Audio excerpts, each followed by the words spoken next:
নিয়োগের দাবিতে গতকাল শহরের রাস্তায় দেখা গেল বিক্ষোভের ছবি, প্রতিবাদের ছবি। ডিগ্রি পেয়েও চাকরিতে সুযোগ নেই, আর তারই প্রতিবাদে রাস্তায় নামলেন চাকরি প্রার্থীরা। সল্টলেকের করুণাময়ী থেকে ধর্মতলার দড়িনা ক্রসিং পর্যন্ত বিক্ষোভ, আর সেই বিক্ষোভে উঠল ভাতা নয় চাকরির দাবি। করুণাময়ী থেকে ডিএলএড উত্তীর্ণদের এই মিছিল, যা বিকাশ ভবনের কাছে পৌঁছানোর পর ধুন্ধুমার বাঁধে। একদিকে রাজ্য সরকারের ক্যাম্পে বেকার ভাতার লাইন, আর অন্যদিকে নিয়োগের দাবি।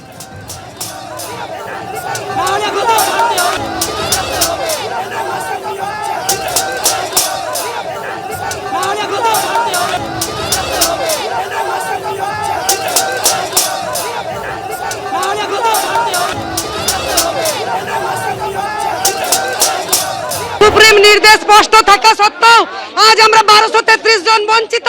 আমরা ভাতা নয় চাকরি চাই। সুপ্রিম কোর্টের নির্দেশে 1233 জন পিটিশনারকে সুপ্রিম কোর্ট 3 মাসের মধ্যে নিয়োগ দিতে বলেছিল এপ্রিল মাসে 2025 সালে। তাদের নিয়োগ 10 মাস অতিক্রান্ত হলেও এখনো অবধি হয়নি। তাদেরকে অবিলম্বে নিয়োগ দিতে হবে। আমাদেরকে এরকম হেনস্থা করা হচ্ছে, শুধু হেনস্থা নয়, আমাদেরকে অপমান করে ইন্টারভিউ টেবিল থেকে বাদ দেওয়া হয়েছে।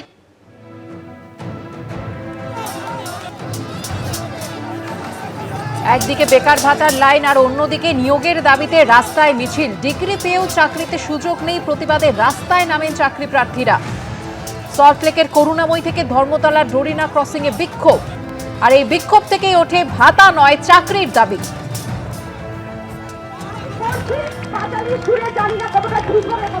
একই সঙ্গে আপনাদের দেখাচ্ছি যে একদিকে যখন বেকার ভাতার জন্য লাইন দেওয়া দিচ্ছেন, তখনই অন্যদিকে চাকরির দাবিতে রাজপথে চাকরি প্রার্থীরা।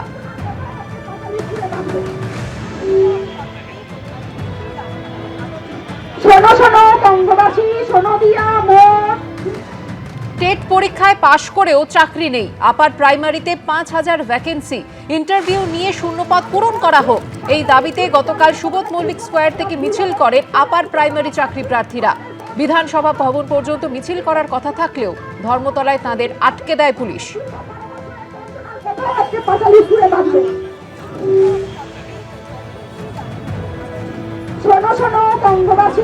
এখনো পর্যন্ত 5000 সিট আপার প্রাইমারিতে ভ্যাকেন্সি রয়েছে, কিন্তু আমরা টেট পরীক্ষায় পাস করেছি, বিএড করে দীর্ঘদিন ধরে ধর্নায় বসে আছি।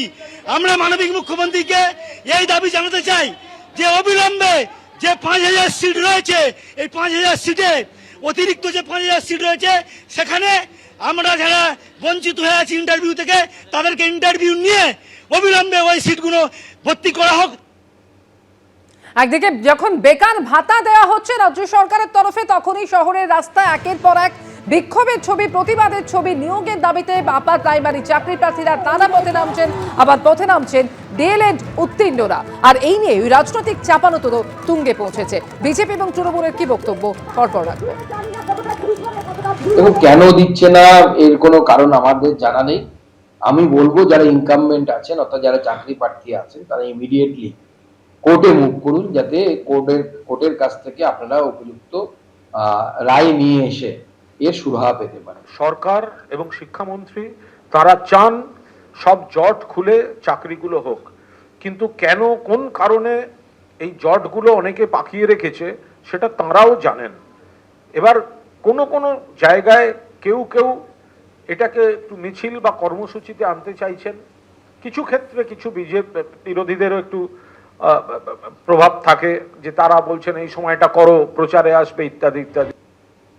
কিছুদিন আগে আপনারা দেখেছিলেন আশা কর্মীদের বিক্ষোভ, আর এবার সম কাজে সম বেতন সহ 10 দফা দাবিতে অঙ্গনওয়াড়ি কর্মীদের বিক্ষোভ আছড়ে পড়ল সল্টলেক শৈশালী ভবনের সামনে। দফায় দফায় চলে স্লোগান, ওঠে চাকরিতে স্থায়ীকরণের দাবিও।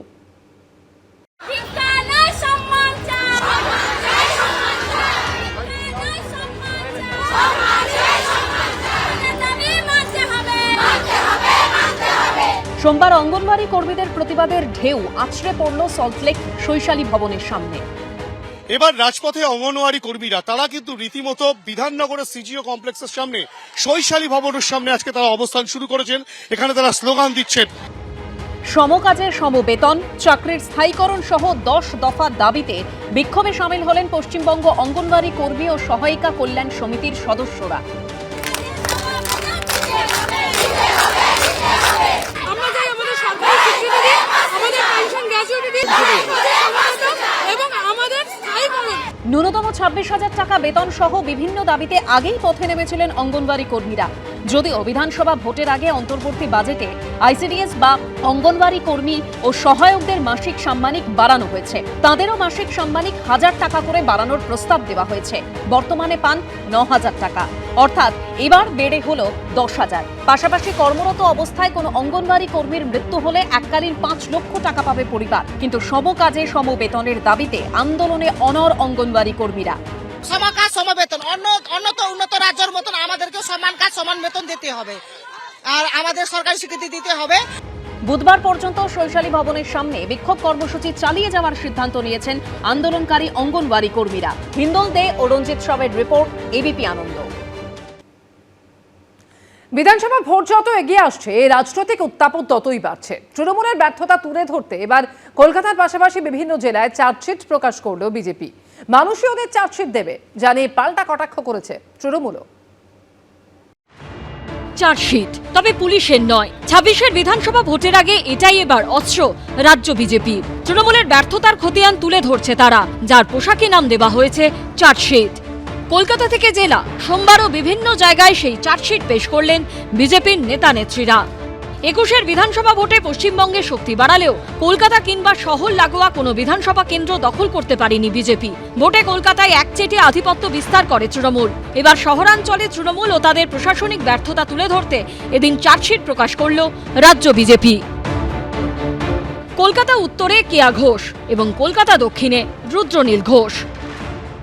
বহু কাজ তারা প্রথমত করেনি।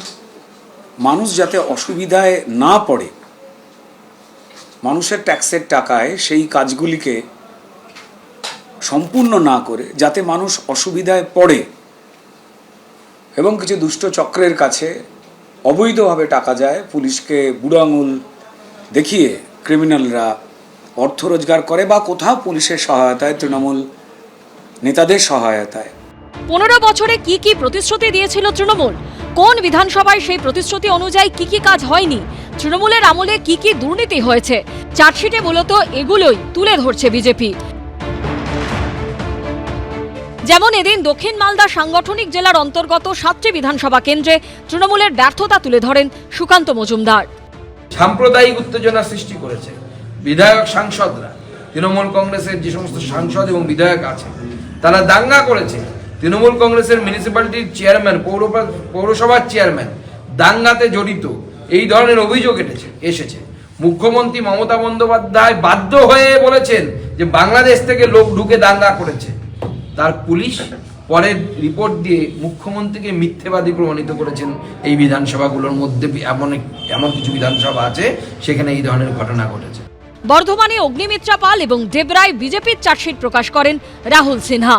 ওদের চার্জশিট কি জিনিস, বিজেপিকে এবারের আসন্ন নির্বাচনে বাংলার মানুষ ভরপুর বুঝিয়ে দেবে, 30 পার হবে না। ভোটে পশ্চিমবঙ্গবাসী কাকে চার্জশিট ধরাবে, উত্তর মিলবে ভোটের ফলাফলে। সমক লাহিড়ী, সুদীপ্ত আচার্য ও সন্দীপ সরকারের রিপোর্ট, এবিপি আনন্দ। এবিপি আনন্দ, এগিয়ে থাকে, এগিয়ে রাখে।